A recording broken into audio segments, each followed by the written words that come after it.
2, versículos del 6 al 10, no vamos a variar mucho de ahí.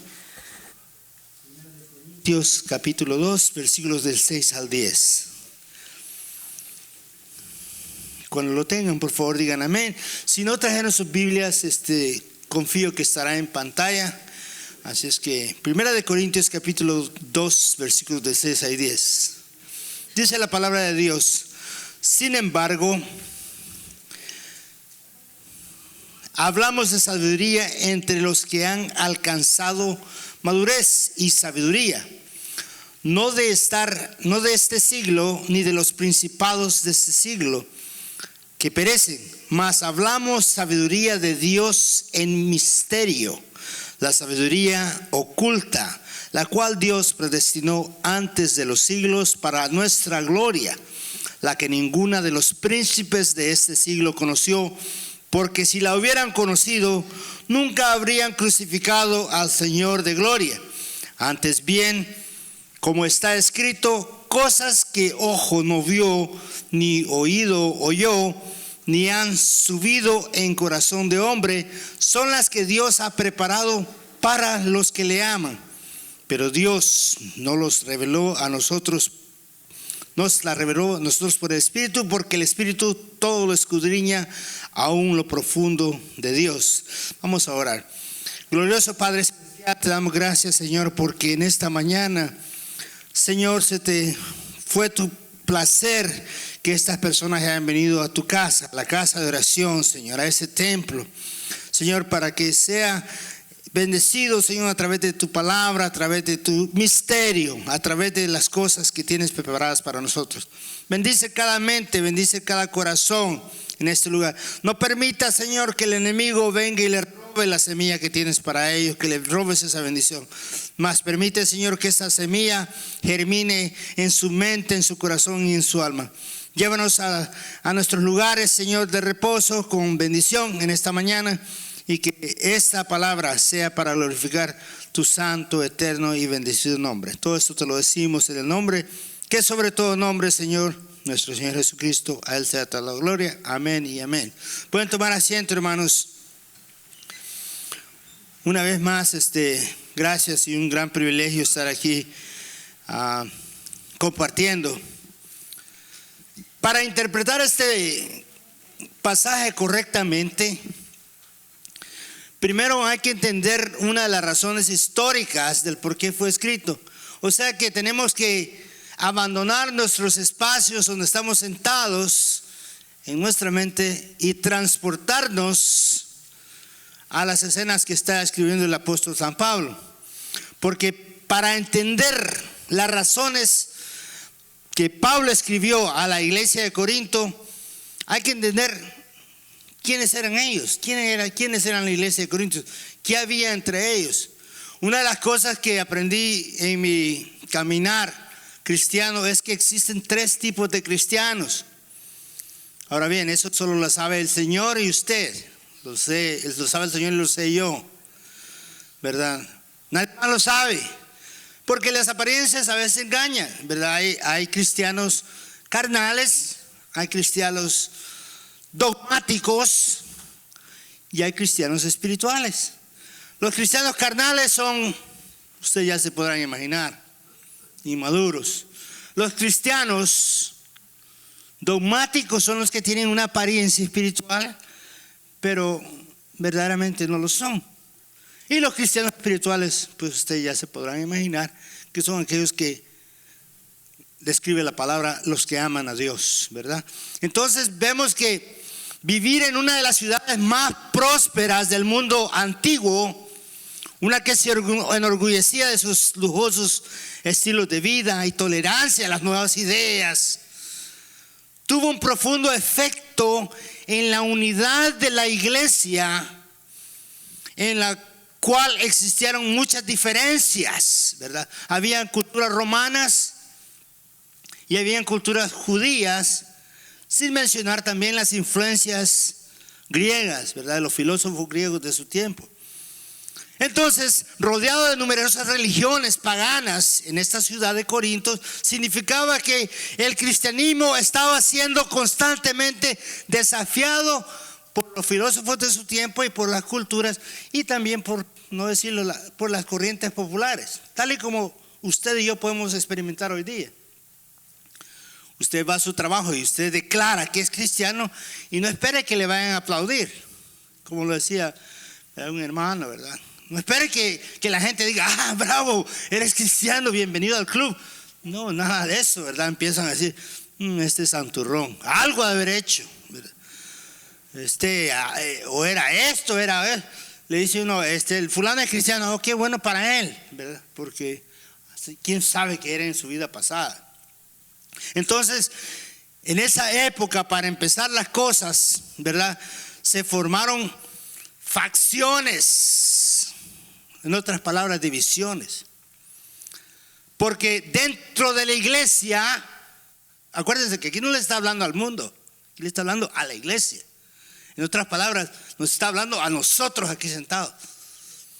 Dentro de la iglesia habían facciones, o sea que habían divisiones.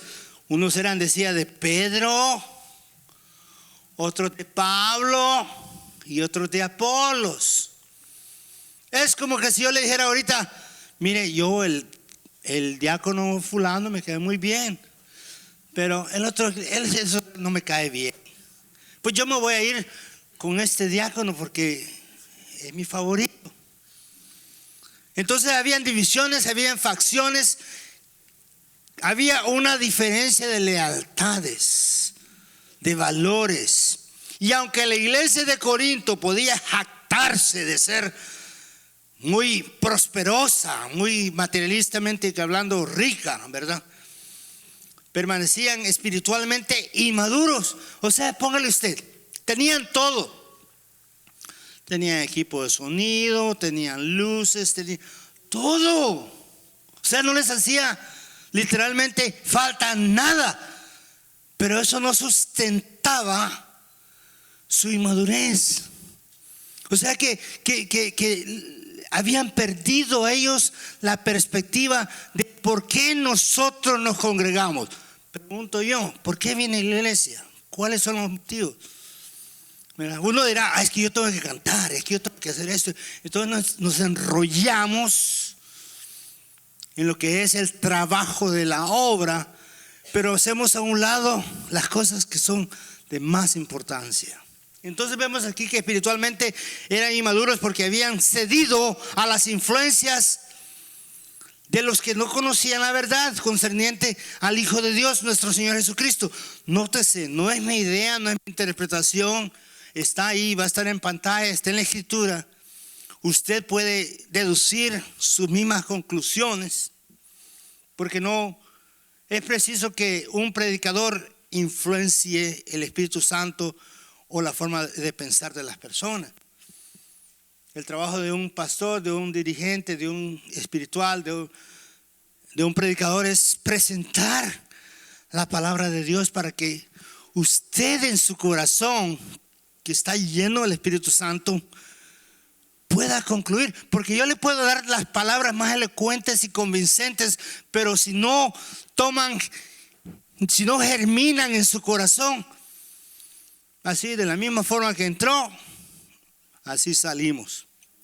Entonces el proceso de un cristiano es un proceso de crecimiento, y eso nosotros tenemos que entenderlo. O sea que no esperemos las reacciones o las actitudes de una persona que recién se acaba de convertir al evangelio a alguien que ya tiene, ¿verdad?, años en el evangelio.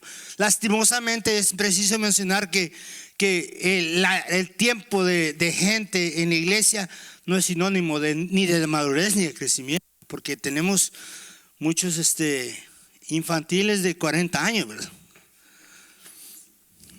Tenemos 45 años y todavía chupando lechita.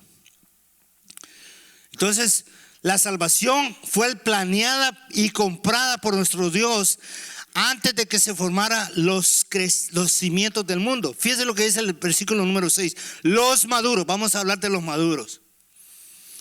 Sin embargo, hablamos sabiduría entre los que han alcanzado madurez. O sea que la palabra que Pablo les está dando no es para ser condescendiente con ellos, es para ¿qué?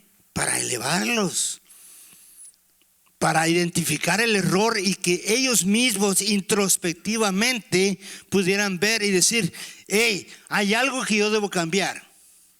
Porque es fácil, ¿verdad?, decir: ellos deben de cambiar esto, estos deben de cambiar lo otro, aquello del otro.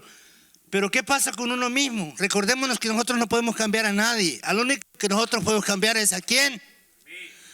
Exacto, amén, a nosotros mismos. Y trátelo con sus propios hijos, trate de cambiarlos.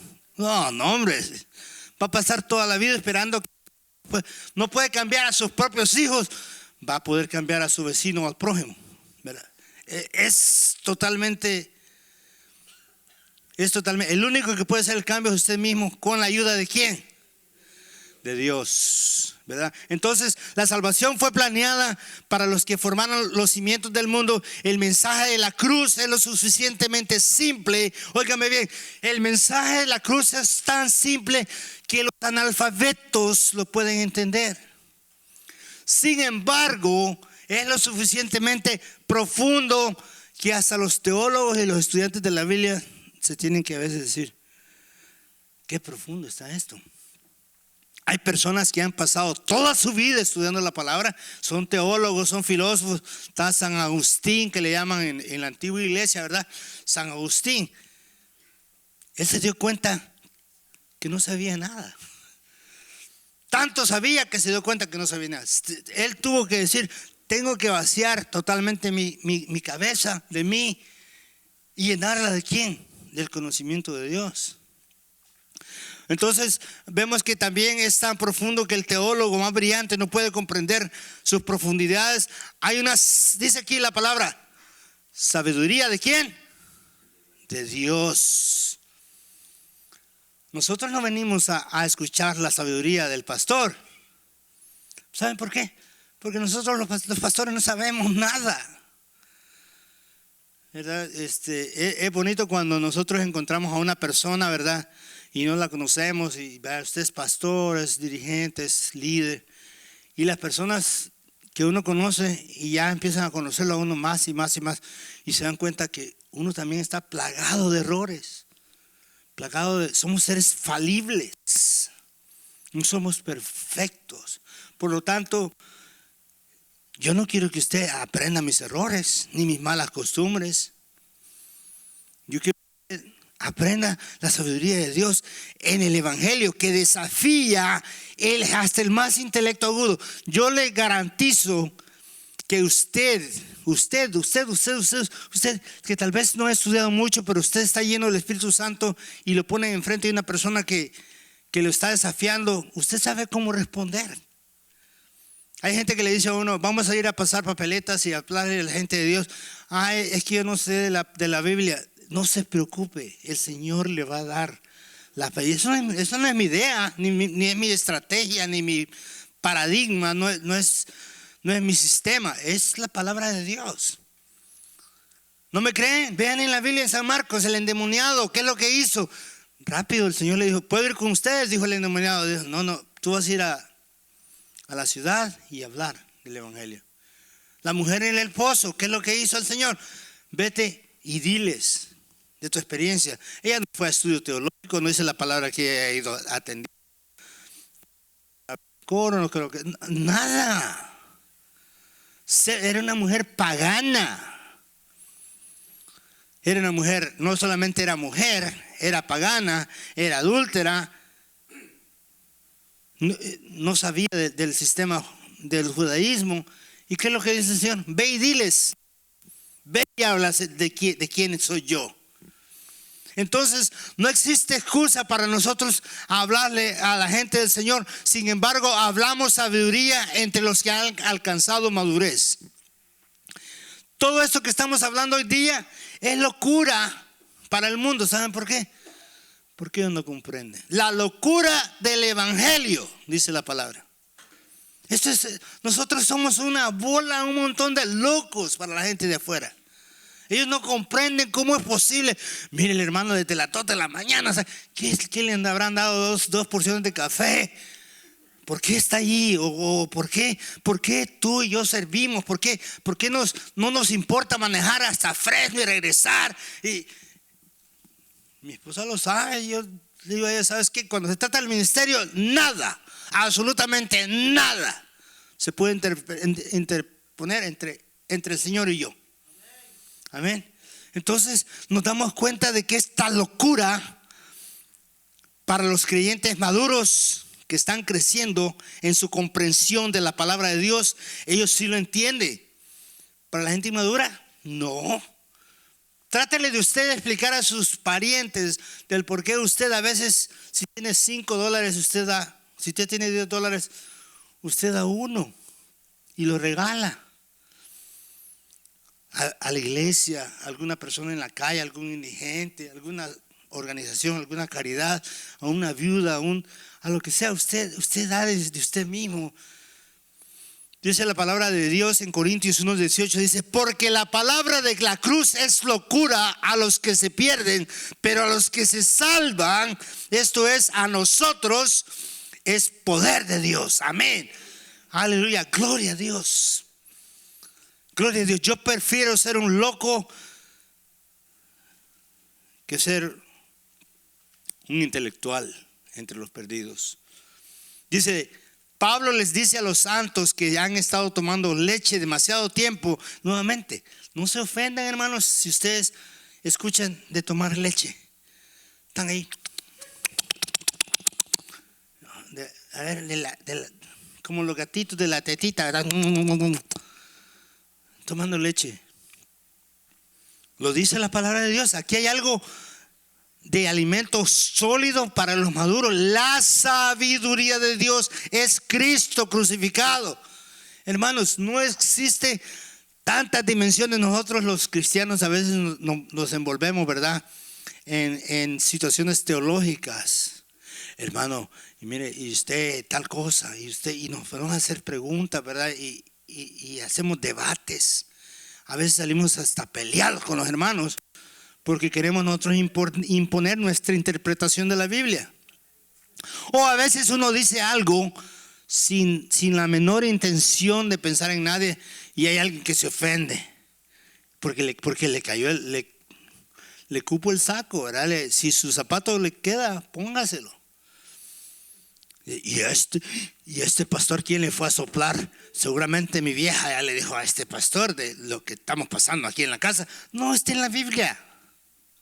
Esposos, amen a sus esposas, desen como Cristo se dio por su iglesia.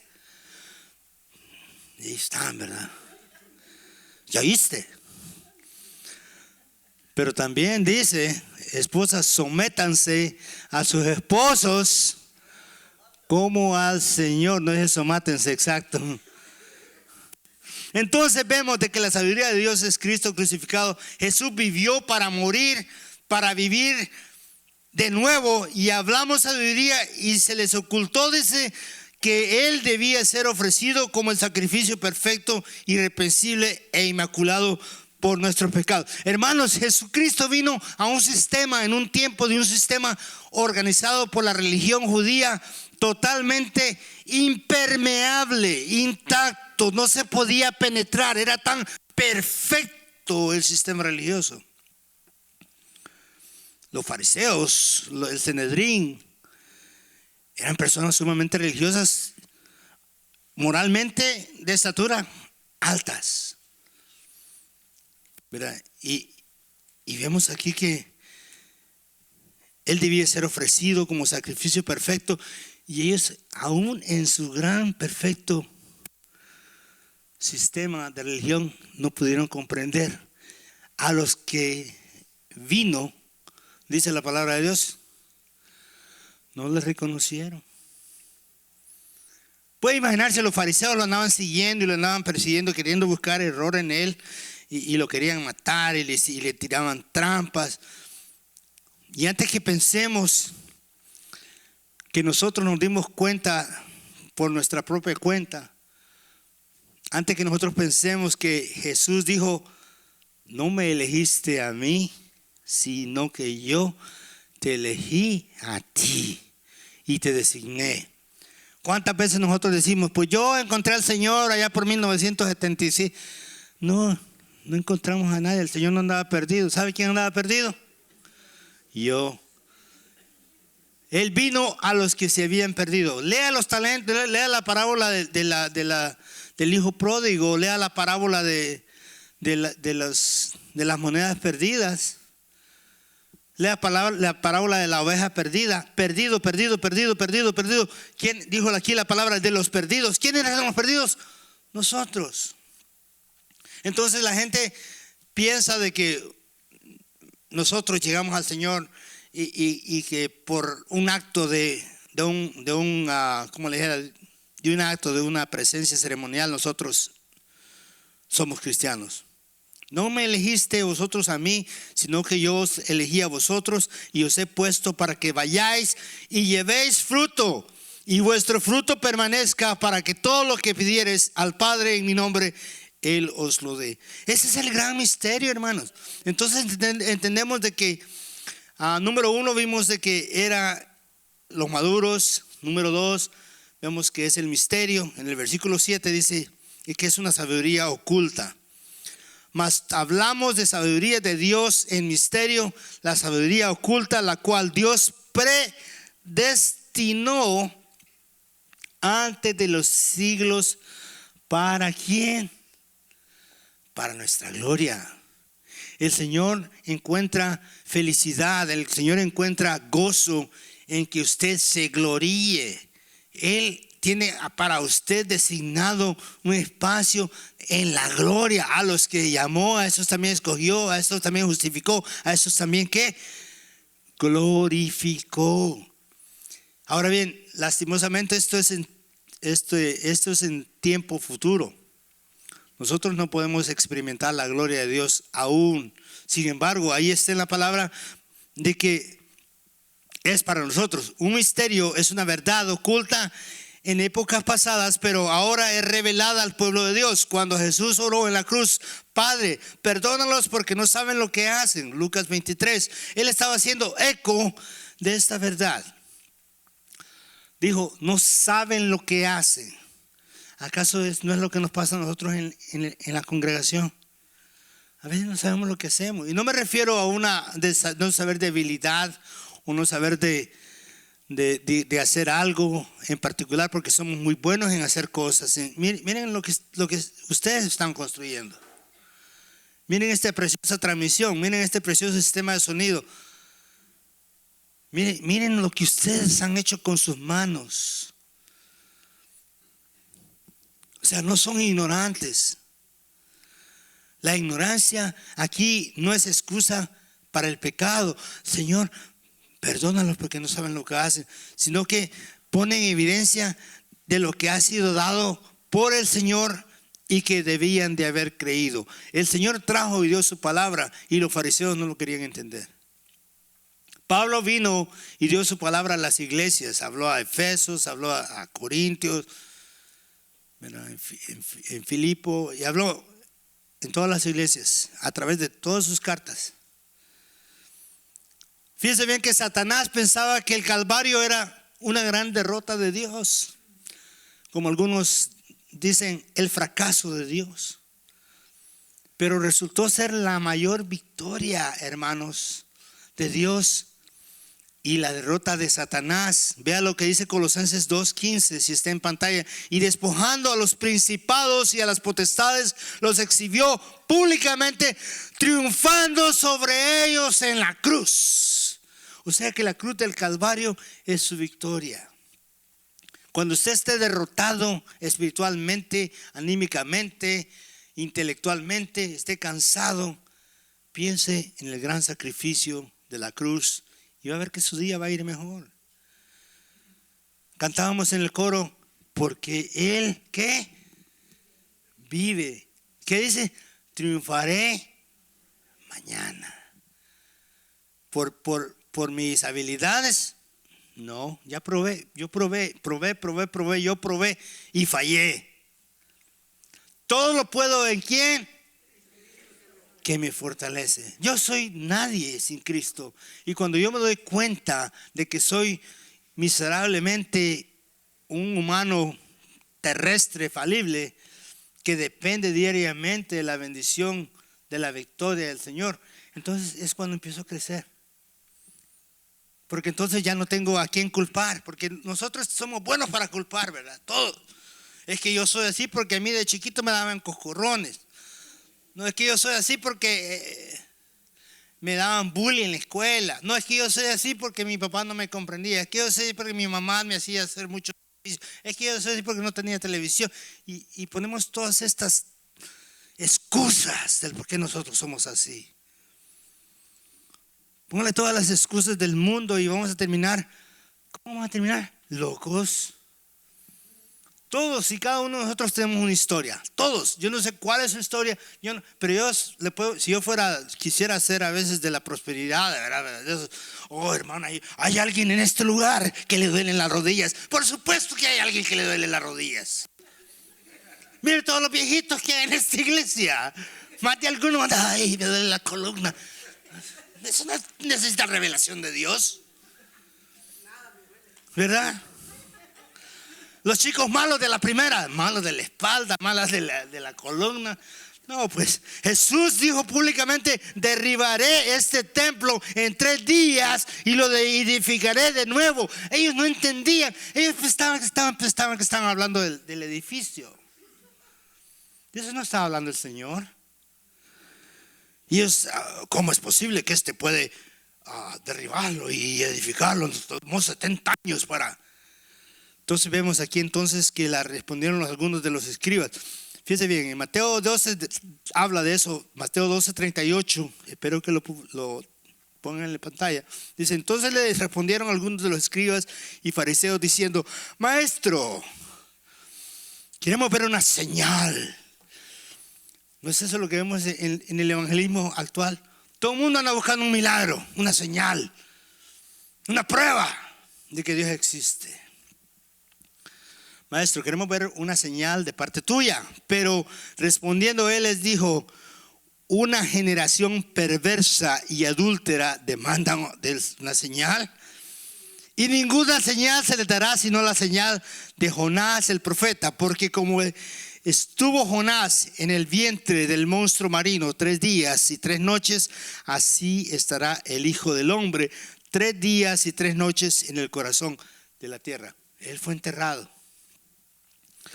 O sea que el misterio de la salvación de Dios no les había sido revelado. Si ellos no podían comprender cómo era posible que un simple carpintero les podía ofrecer vida eterna. Hoy, ¿en qué ponemos la esperanza hoy día? En el trabajo, en la cuenta del banco, en nuestra pareja, nuestro cónyuge, en nuestros hijos. ¿En qué ha depositado su esperanza?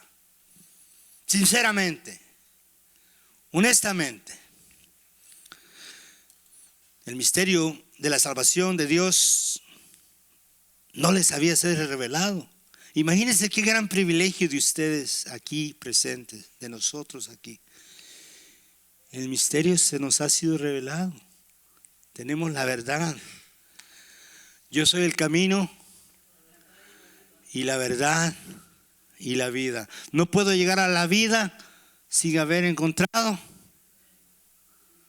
la verdad. Y no puedo llegar a la verdad sin haber encontrado el camino. Así es simple. Yo soy el camino y la verdad y la vida. Y nadie puede llegar al cielo si no es por Él.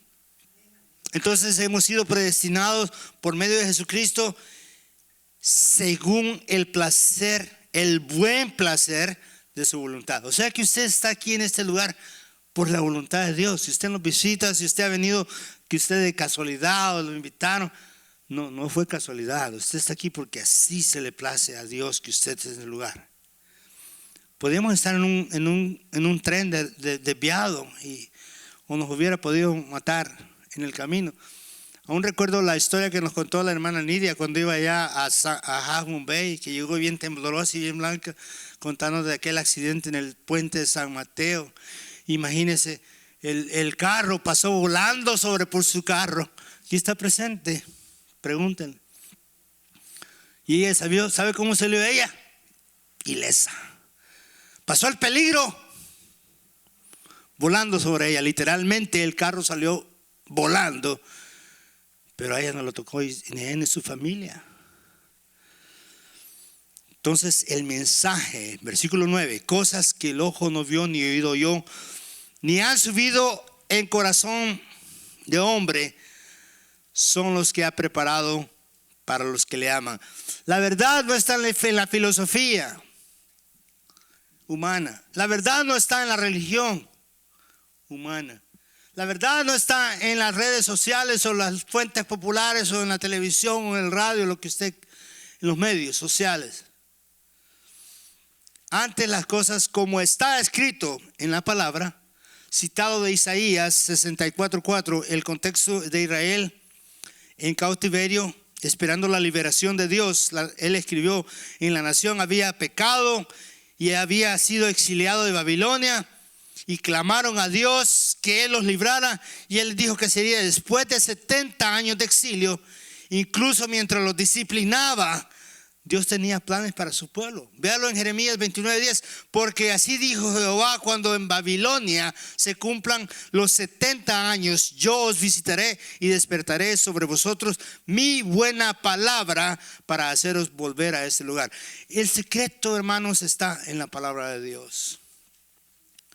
No está en la boca de un predicador, no está en la mente de un teólogo, no está en la mente ni la boca de un profeta. Está en la palabra de Dios. Un buen predicador, un buen pastor le va a decir no lo que está en su cerebro, sino lo que está en la palabra de Dios. Y cuando nosotros nos llegamos a convencer, porque conozco los pensamientos, dice la palabra, que tengo hacia ti, dice el Señor, pensamientos de paz y no de maldad, para darte un futuro y una esperanza. Entonces me invocarán e irán y orarme, y los escucharé, y me buscaréis y me encontraréis. Cuando me busquéis con todo vuestro corazón, seré encontrado por ti. Así dice el Señor. Dice, cuando me busquéis, ¿sabe? Aquí está la cláusula, aquí está la condición. Cuando me busquéis con todo tu corazón. Pero ¿qué es lo que pasa? Viene el mundo y nos enreda, ¿verdad? Voy a servir a Dios, pero antes de ir a servir a Dios, me voy a tomar unas mis vacaciones, ¿verdad? Y empezamos a buscar excusas. Voy a leer la palabra. Pero la Reina del Sur está en el Netflix y no me la puedo perder. Y se nos atraviesan una serie de, valga la redundancia, una serie de series, ¿verdad?, por enfrente, que nunca terminan. A mí por eso mi señora sabe que no me gustan las series, porque como lo enganchan a uno. Y que el siguiente episodio, dan las 2 de la mañana y no, otra más. Pablo aquí explicó este principio a la iglesia. Nuestro futuro está seguro. ¿En quién? En Cristo Jesús. Sin importar cuáles sean nuestras circunstancias, hermanos, ni nuestras idiosincrasias, decía yo antes. Sin importar nuestras idiosincrasias, Señor. El Señor le ama tal y como usted es. Cuando usted ama a Dios. ¿Por qué razón? Porque cuando usted ama a Dios, automáticamente usted va corrigiendo esas cosas en su vida que no le agradan al Señor. No podemos entrar en debates teológicos, hermanos, de que la gente le dice a usted: no, es que en verdad yo me voy a poner un tatuaje que dice yo amo a Jesús. ¿Quién? El tatuaje dice yo amo a Jesús y es tatuaje. Y usted, pastor, lo tiene que aceptar porque dice yo amo a Jesús. Y él me salió en un sueño y me dijo que te tatuaras. Y así sale con el tatuaje uno, ¿verdad? Porque uno cree que es la forma de agradar a Dios. Dice la palabra de Dios aquí: deje el impío su camino y el hombre inicuo sus pensamientos, y vuélvase a Jehová. Hermanos, debemos de volver a Jehová. Hermanos, si yo nunca me he ido, así que he estado, llevo 25 años en esta iglesia, nunca me he ido. ¿Qué he estado? Usted es el que se fue, le dicen a uno, ¿verdad?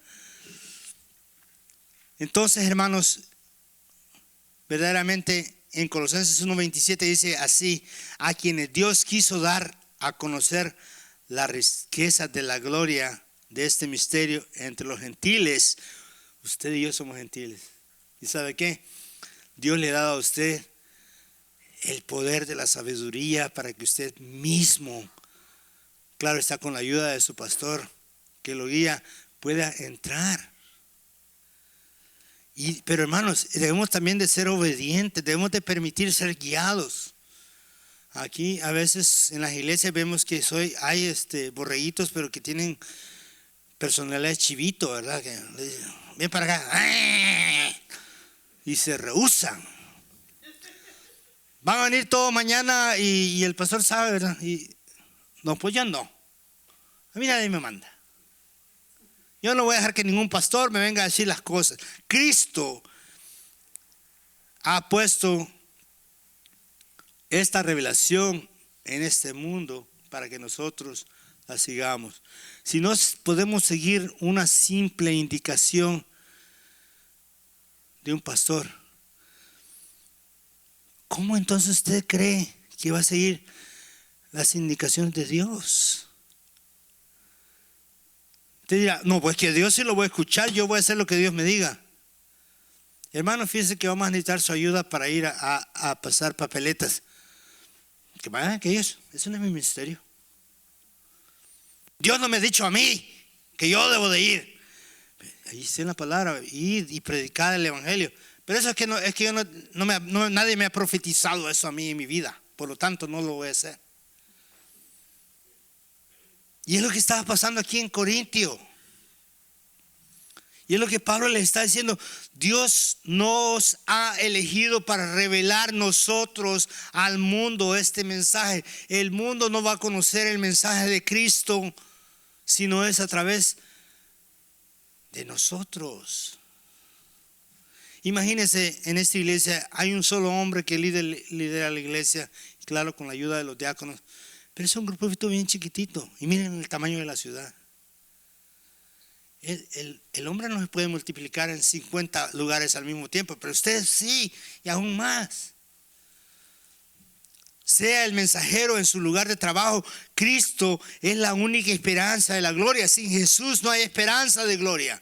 Sin Jesús no hay esperanza. ¿El qué tiene usted esperanza en verdad? ¿Tiene esperanza que el Seguro Social algún día le va a pagar a usted? ¿O tiene esperanza que quizás el presidente Joe Biden le va a responder o le va a resolver sus necesidades físicas, económicas y emocionales? ¿O está esperando que se saque la lotería? Entonces, ¿en qué estamos nosotros esperanzados? Amor, fe y esperanza. Hay esperanza de gloria. Este es el mensaje. Este es el misterio revelado que Pablo concluye en nuestra lección con las palabras: pero Dios nos ha revelado a nosotros por el Espíritu, porque el Espíritu todo lo escudriña aún lo profundo de Dios. Entonces, si Dios le ha puesto en su corazón que usted haga algo, hágalo. ¿Sabe por qué? No espere la aprobación de nadie, porque nadie le va a aprobar a usted. Amor, fíjate que el Señor me ha puesto a ir a pasar papeletas allá a aquel lugar. Usted no sabe ni cómo decirle, ¿verdad? Porque ya va a esperar que va a haber resistencia. Pero mira, es que en ese lugar ahí no, espérate. Van a haber obstáculos. Cuando le propusimos al pastor el proyecto de los jóvenes allá abajo, hermanos, hubieran personas que dijeron: no, es que esto ya lo probé, esto no va a funcionar. Y mire ahora, imagínense si nosotros hubiéramos escuchado las excusas y los obstáculos de las personas que negativamente estaban diciendo que no iba a funcionar. Pero sí, imagínense si alguien propuso el proyecto de esta iglesia no existiera. El propósito de los hermanos que tocan no existiera, porque hay gente que va a estar en contra. Pero cuando usted en su corazón, más el fruto del Espíritu es que amor, gozo, paz, paciencia, benignidad, bondad, fe, mansedumbre, templanza. Ay, hermanos, son muchos. Pues escoja uno. No se preocupe por agarrarlos todos al mismo tiempo, ¿verdad? Uno por, usted escoja. Pues yo voy a ser el hermano más manso de toda la. Hermano, venga. Ok, yo lo hago. Escoja uno y así se va trabajando, ¿verdad? Estoy trabajando en este fruto. No se lo diga a nadie porque no se lo van a acabar. Ese es entre usted y el Señor. Hay cosas, hermanos, queridos hermanos, como consejo, que no se las puede comunicar usted a nadie. Porque aún entre nuestras propias familias hay adversidades a veces. ¿Cuántas veces usted ha propuesto algo y sabe que se ríen y usted está loco, eso no va a funcionar? Tú, la persona más amorosa de la iglesia, no lo creo.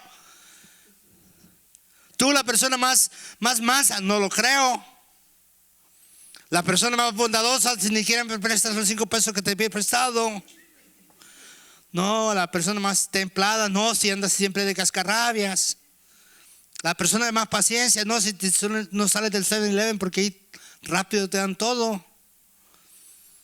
Entonces, cuando usted propone el pacto, el contrato, el testamento,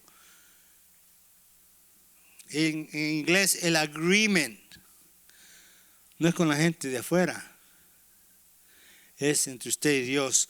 2 Corintios 4:7, pero tenemos este tesoro en vasos de barro para que la excelencia del poder sea de Dios y no de nosotros. Sabemos que nuestra sabiduría no es nuestra, nosotros somos, pero hermanos, si yo le enseñara las calificaciones que lleva a la casa, usted se riera. Y con costo aprendí a leer y a escribir. Con costo atravesé la escuela primaria, secundaria y parte del colegio y parte del seminario. Aún ante la adversidad podemos conocer las cosas profundas de Dios por el poder de su Espíritu Santo. Si Dios así nos se revela a nosotros, ¿de qué otra forma vamos a conocer a Dios? Usted explíqueme una fórmula de cómo usted va a conocer a Dios. Usted puede hacer una trayectoria de ir peregrinando de aquí hasta la catedral de la Virgen de Guadalupe en México y no va a conocer a Dios. O puede ir al Tíbet, o puede irse a Japón, ¿verdad? O a un lugar sagrado que ustedes le hayan dicho que ahí sí se mueve Dios.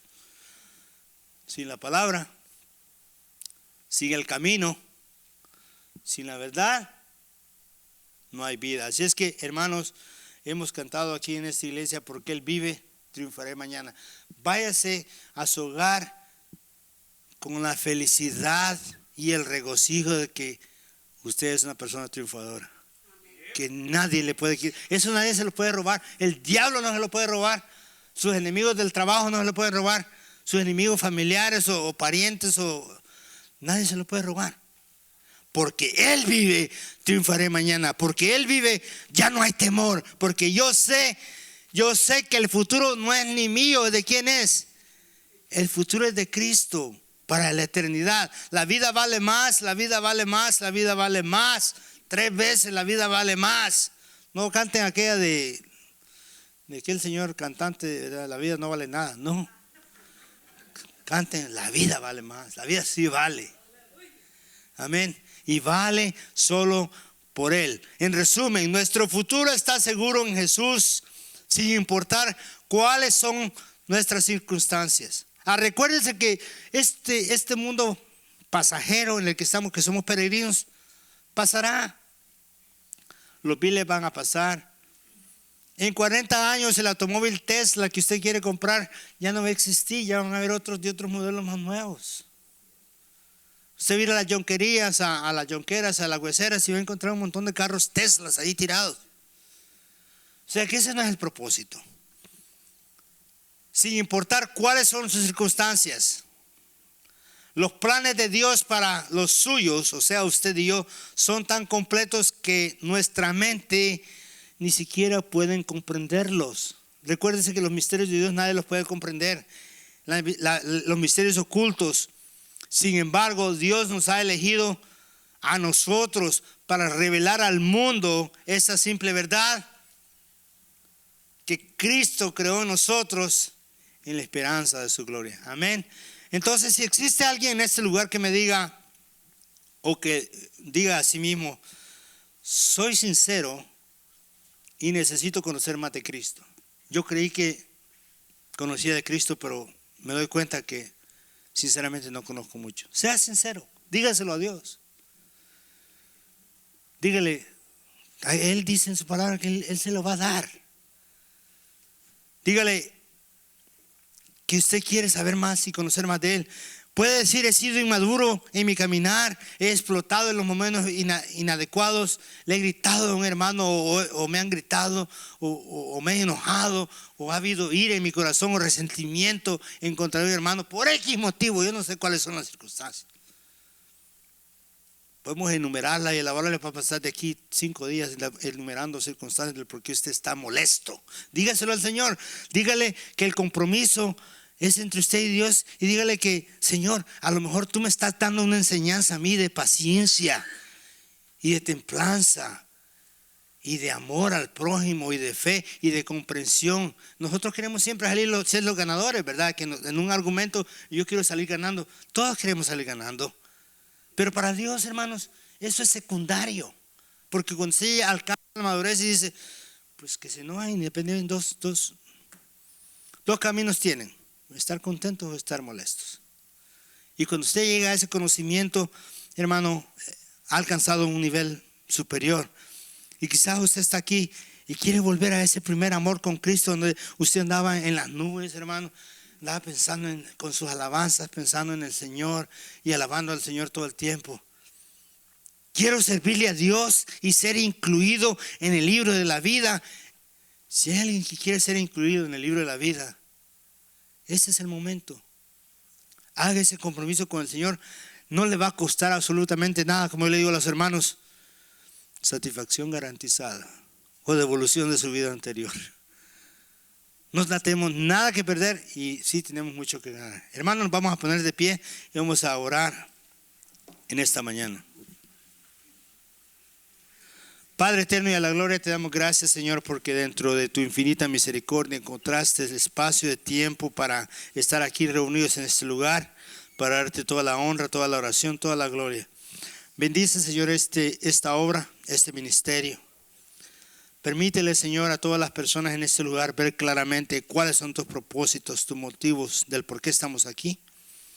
Permítele, Señor, que esta iglesia sea bendecida